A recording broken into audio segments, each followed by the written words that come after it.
गुरुजी जब पिताजी हॉस्पिटल में एडमिट हुए तो गुरुजी मतलब अचानक से हमारे रात में सोए थे 3 बजे गुरुजी हमें ऐसा प्रकाश जैसा दिखा और उसमें 3 डॉक्टर लोग पिताजी का ऐसे ऑक्सीजन लगा रहे थे और हमने भाग के गए तो गुरुजी सच में वैसा हो रहा था। खुश गुरुजी प्रणाम। खुश हमारा नाम बेटा। अरुण है गुरुजी और हम बलिया जिला से हैं और गांव सुहाव पुणे महाराष्ट्र से हैं गुरुजी। खुश रही बेटा। और गुरुजी हमारे हवन पुण्य में 6 सदस्य हैं, पूरा परिवार आए हैं गुरुजी, पूरा परिवार आए हैं गुरुजी। गुरुजी सच में दिल से आपका गुरुजी और दरबार का शुक्रिया अदा करना चाहते हैं गुरुजी। आपने सही कहा था गुरुजी और हमें जो भी हवन किया सब अनुभव हुआ गुरुजी। बिल्कुल बेटा। और गुरुजी सच कहें तो गुरुजी पिताजी तो नहीं रहे, आपने बताया था गुरुजी, पर हमें अनुभव हो रहा है गुरुजी कि हमें सब कुछ मिल गया है। बिल्कुल बेटा ऐसे ही है। एक बात कहना चाहते हैं, बहुत डर लग रहा है गुरुजी। पता नहीं क्यों। आंखें बंद करो। दरबार से भय समाप्त किया जाए, जो पितरों की स्मृति भय की नष्ट कर दी जाए, सेवकाओं खिला दी जाए, भय मुक्त किया जाए, कंपन नष्ट किया जाए। 3 बार बोलिए ओम नमः शिवाय। ओम नमः शिवाय, ओम नमः शिवाय, ओम नमः शिवाय। बैलेंस।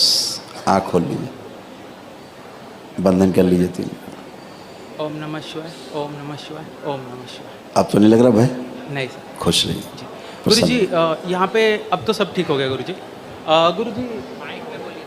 गुरुजी बस एक चीज़ समझना चाहते थे गुरुजी और समझ नहीं पा रहे हैं। बोलिए। गुरुजी जैसे दरबार आए थे पहली बार तो आपने बताया कि पिताजी को पितरों ने ले गए। हाँ। तो गुरुजी जैसे हम समझ नहीं पा रहे हैं कि पिताजी ने तो अभी आज तक कभी किसी का कुछ लिया नहीं दिया नहीं, इतने अच्छे व्यक्ति थे, फिर वो पितर क्यों लेके गए गुरुजी, समझ में नहीं आ रहा।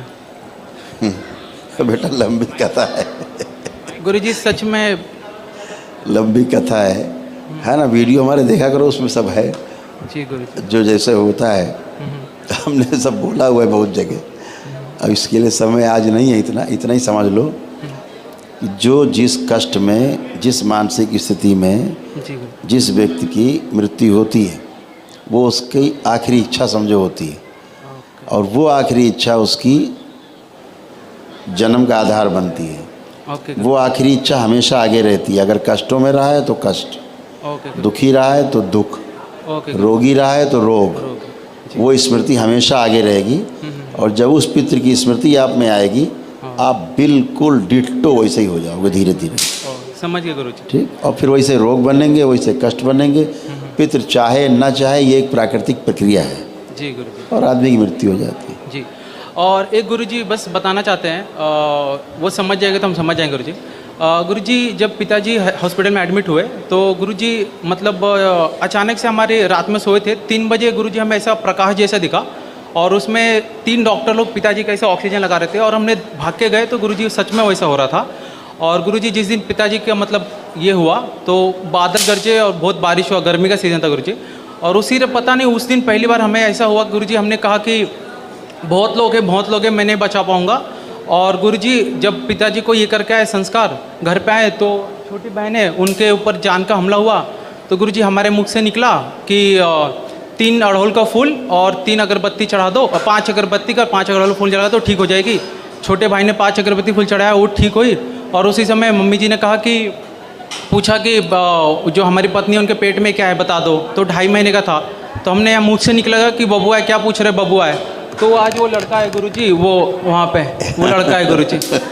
तो वो क्या था गुरुजी समझ नहीं पा रहे, हम पागल हुए थे या कुछ था गुरुजी। यही पितृ हैं जी, अच्छे पितृ होते हैं जी, जो होश में रहते हैं। ये जीवन जो शरीर छोड़ते हैं जी गुरुजी, तो 3 प्रकार के जीवन है जी गुरुजी।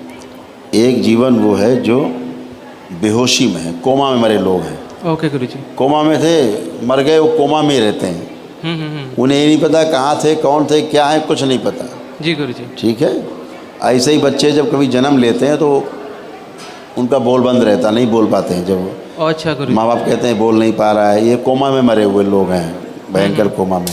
समझ किसी को पहचानते नहीं, देखते नहीं, ऑटिज्म जैसे तमाम रोग बनते हैं जी। तो ये उस तरह के लोग हैं जो कोमा में ही हैं। आपके ही पितृ हैं आपके साथ, उन्हें पता नहीं कि हम पितृ हैं, उल्टा सीधी हरकतें बेहोशी में करते रहते हैं। जी जी जी। दूसरे वो लोग हैं जो थोड़ा सा होश में हैं, हाँ, जिन्होंने होश पूर्वक शरीर छोड़ा, अच्छे कर्म किए हैं, ओके, होश में शरीर छोड़ा है। ठीक है। तो वो देखते रहते हैं, तो मदद करने की कोशिश करते हैं कि हमारे पुत्र हैं, हमारी पुत्री हैं, या जो भी रिश्ते हैं, तो होश पूर्वक काम करते हैं। उन्हें अच्छे बुरे का ज्ञान है, जी जी। कि हम बुरा करेंगे तो बुरा भोगना पड़ेगा। अच्छा जी। उनको ज्ञान है कि हम समय काट रहे हैं, हमारा आगे जन्म होगा कभी, तो वो उस तरह के जब पितृ रहते हैं, कोई न कोई रहता ही है, तो हर कोशिश करता है होश वाला कि बेहोश वालों से आपकी रक्षा करे। लेकिन जब उनकी संख्या बहुत ज़्यादा हो जाती है बेहोशी वालों की, जी जी। तो फिर होश वाला भी जो है बेचारा मदद नहीं कर पाता है। समझ गया गुरु।